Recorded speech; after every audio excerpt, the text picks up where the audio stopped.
বন্ধুরা চলে এলাম নতুন একটা ভিডিও নিয়ে। আজ রান্না হবে বাড়িতে মাংস, আর ঠাম্মা রান্না করবে ওদিকে অন্য তরকারি। তবে আমি আর বোনই রান্না করছে। আমি বোনকে একটু সাহায্য করলাম কেটে কুটে সব কিছু দিয়ে। ও প্রথমে পেঁয়াজটা ভেজে নিল, এবার সব কিছু পেস্টটা দিয়ে দিল, আদা রসুনের পেস্টটা দিয়ে দিল।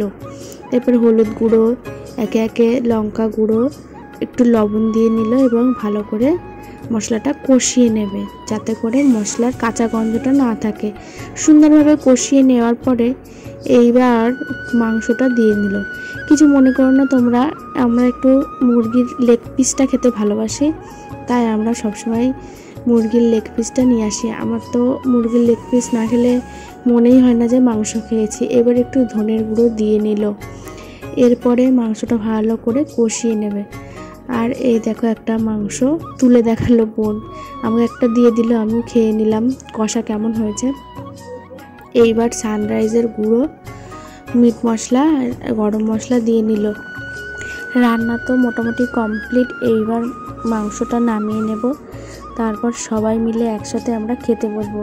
দেখো কালারটা। A few moments later. আর এখানে রান্না হয়েছিল কচু আলুর তরকারি, এবং সেটা দিয়ে আমরা খাওয়া দাওয়া করছিলাম। কচু আলুর তরকারি আমার খেতে বেশ ভালোই লাগে। তারপরে আমাদের যে মাংস রান্না হয়েছে সেটাই আজকে খাওয়া দাওয়া করলাম। আর ঝোলটা আমি এবার ঢেলে নিয়েছি, এবার মাংসটা মাখিয়ে খাবো। তোমরা দেখতে থাকো ভিডিওটা স্কিপ না করে। আর এখানে আমার ঠাম্মা সবাইকে দেওয়া করছিল। এই যে বোন, ও রান্না করেছিল, মা বাবা আর ঠাম্মা সবাইকে দিচ্ছিল, আর আমি এখানে বসে আছি খাচ্ছি।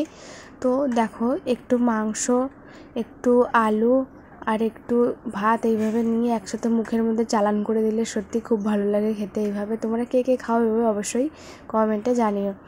যাই হোক বন্ধুরা, আমাদের ভিডিওটা তোমাদের যদি ভালো লেগে থাকে অবশ্যই like, comment, share and subscribe করতে ভুলো না। দেখা হচ্ছে খুব শীঘ্রই নতুন একটা ব্লগে। ততক্ষণে তোমরা সবাই ভালো